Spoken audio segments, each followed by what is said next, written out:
មិត្តថ្មីជាច្រើនណាស់លេងជាមួយគ្នាហើយសើចសប្បាយណាស់ចូលរៀនថ្ងៃដំបូងក្តៅខ្ញុំស្អាតណាស់ខ្ញុំរៀនសប្បាយណាស់ខ្ញុំចង់ទៅសាលាគ្រូបងរៀនខ្ញុំអាននិងសរសេរខ្ញុំចង់រៀនពេលថ្ងៃចូលរៀនដំបូងយើងរៀនគូររូបស្អាតលេងកម្សាន្តជាមួយគ្នា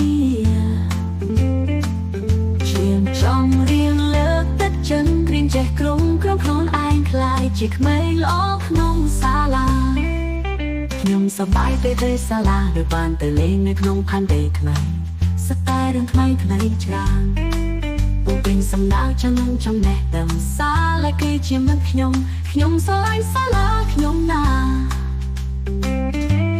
គ្រូបងរៀនខ្ញុំ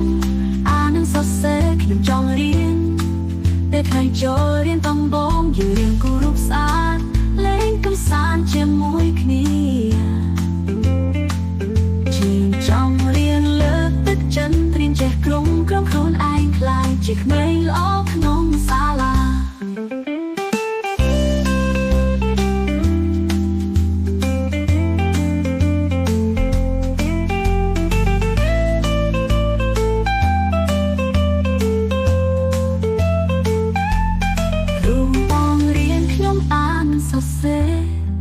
ខ្ញុំចង់រៀនពេលថ្ងៃចូលរៀនដំបូងយើងរៀនគូររូបស្អាតលេងកម្សាន្តជាមួយគ្នាជាចង់រៀនលើកទឹកចិត្តរៀនចេះក្រុមខ្លួនឯងខ្លាយជាក្មេងល្អក្នុងសាលាខ្ញុំសប្បាយពេលទៅសាលាដោយបានទៅលេងនៅក្នុងផានដេថ្មីស្ទើររឿងថ្មីច្រើនពុកពេញសំណើចចំណេះដឹង